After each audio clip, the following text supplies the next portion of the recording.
Imagine you're walking alone through a dark forest late at night. The wind is still, the trees barely move, and then, somewhere in the distance, you hear someone laughing. Not talking, not screaming, just laughing. Suddenly, that joyful sound doesn't feel joyful anymore. It feels unsettling. That's strange, isn't it? Laughter is supposed to be one of the happiest sounds a human can make, yet in the wrong place, it can instantly become terrifying. But have you ever stopped to wonder what laughter actually is? Why does your face suddenly stretch into a smile, your breathing become uncontrollable, your stomach begin to ache, tears fill your eyes, and your body becomes so weak that you can barely stand? It seems like an incredibly bizarre reaction.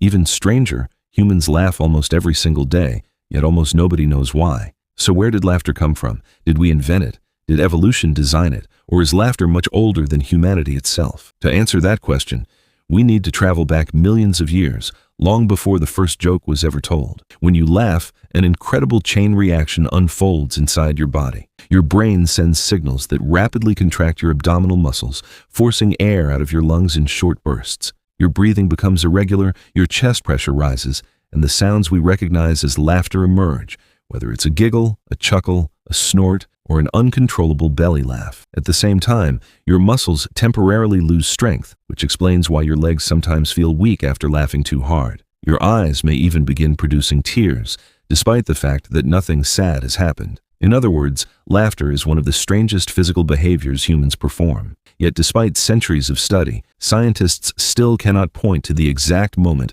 laughter first appeared because, unlike tools or bones, laughter leaves no fossils behind. There is no archaeological record of the first laugh. Instead, researchers have searched for clues in the behavior of animals that are still alive today. For a long time, many people believed laughter was uniquely human. That idea changed dramatically in the late 1990s when scientists tickled laboratory rats using tiny brushes while recording sounds beyond the range of human hearing. To their surprise, the rats produced rapid ultrasonic chirps that researchers described as the equivalent of giggling. Since then, scientists have identified more than 65 species, mostly mammals, but also several birds, that produce laughter-like vocalizations during social play. Chimpanzees, bonobos, gorillas, and orangutans all make similar sounds while wrestling and chasing one another. This discovery led scientists to an extraordinary conclusion.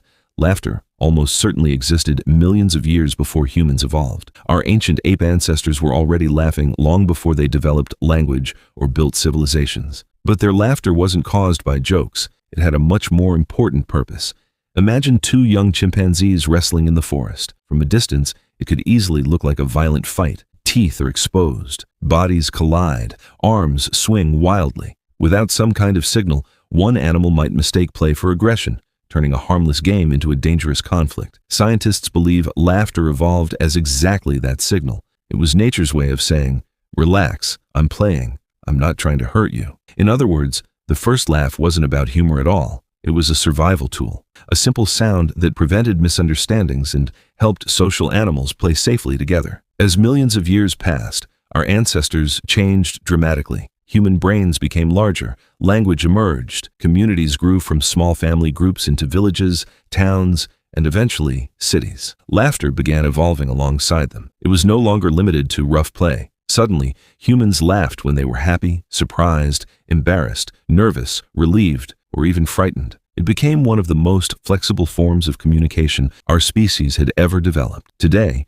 you can often tell exactly how someone feels simply by hearing them laugh. A nervous laugh sounds completely different from genuine joy, and your brain notices that difference instantly. One scientist who spent decades studying human evolution, Robin Dunbar, proposed one of the most fascinating explanations for why laughter became so important. Among chimpanzees and many other primates, friendships are strengthened through grooming. They spend hours picking insects from each other's fur, not because it's especially hygienic, but because physical touch releases endorphins that create trust and strengthen relationships. The problem is that grooming only works between two individuals at a time. As human groups became larger, grooming everyone became impossible. Dunbar suggested that laughter replaced grooming. Instead of spending 30 minutes bonding with one person, a single joke around a campfire could make 20 people laugh together. Everyone's brain released feel-good chemicals at the same time, strengthening social bonds across the entire group. In a way, Comedy may have helped humans build civilizations because it allowed strangers to feel connected without. That might also explain why laughter is so contagious. Think about the last time you heard someone laughing uncontrollably.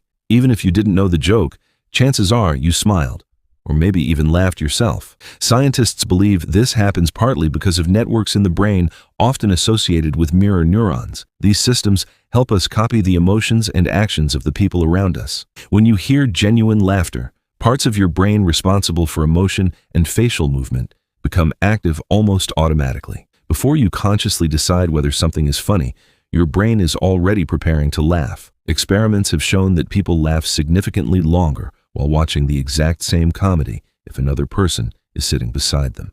Interestingly, they don't even report finding the joke funnier. The presence of another human simply makes laughter more likely, because laughter was never designed to be a private experience. It evolved as a social signal. One of the strangest things about laughter is that your brain can instantly tell the difference between a fake laugh and a real one. Genuine laughter comes from ancient emotional circuits deep inside the brain, the same systems used by other mammals during play. Fake laughter, however, is produced using regions involved in speech and conscious control. Even without seeing someone's face, most people can correctly identify whether a laugh is spontaneous or forced. That's because real laughter has subtle patterns of breathing, rhythm, and sound that are incredibly difficult to fake perfectly. Laughter also reveals something remarkable about the human brain. Every joke follows almost the same neurological formula. First, your brain recognizes a pattern.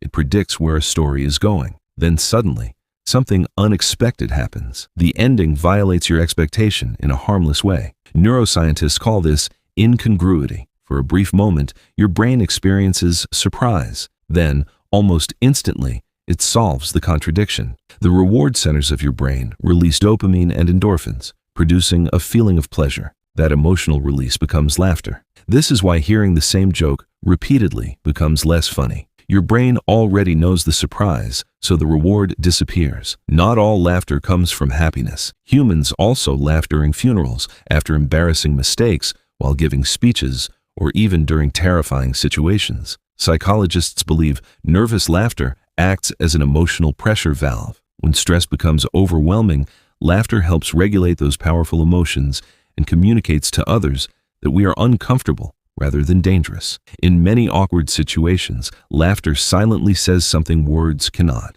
It tells everyone around us, everything is okay.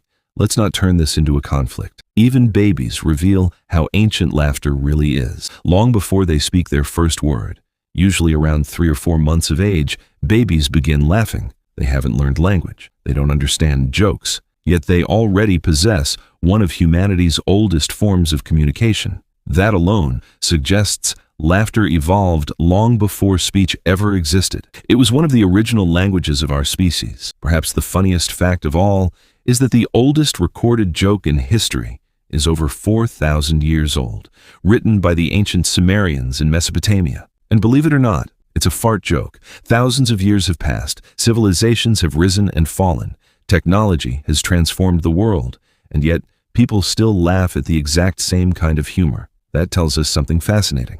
While cultures change, human nature changes surprisingly little. Scientists have also discovered that laughter benefits more than just our emotions. Laughing releases endorphins that improve mood while reducing stress hormones like cortisol. Some studies suggest that people who laugh regularly cope better with stress, recover emotionally more quickly, and may even experience benefits for heart health. Whether laughter is truly the best medicine is still debated, but there's little doubt that it helps make life more bearable. So, why do humans laugh? Because millions of years ago, our ape ancestors needed a way to show that play wasn't a fight. As human brains evolved, laughter grew into one of the most powerful social tools ever created. It helped strangers become friends, strengthened families, built communities, reduced conflict, and eventually became woven into every culture on Earth. Long before we could say, "I trust you," we could simply laugh together. The next time someone tells a joke and you burst into laughter, remember that you're not just reacting to something funny. You're repeating a behavior that may be millions of years old, a sound that helped our ancestors survive, cooperate,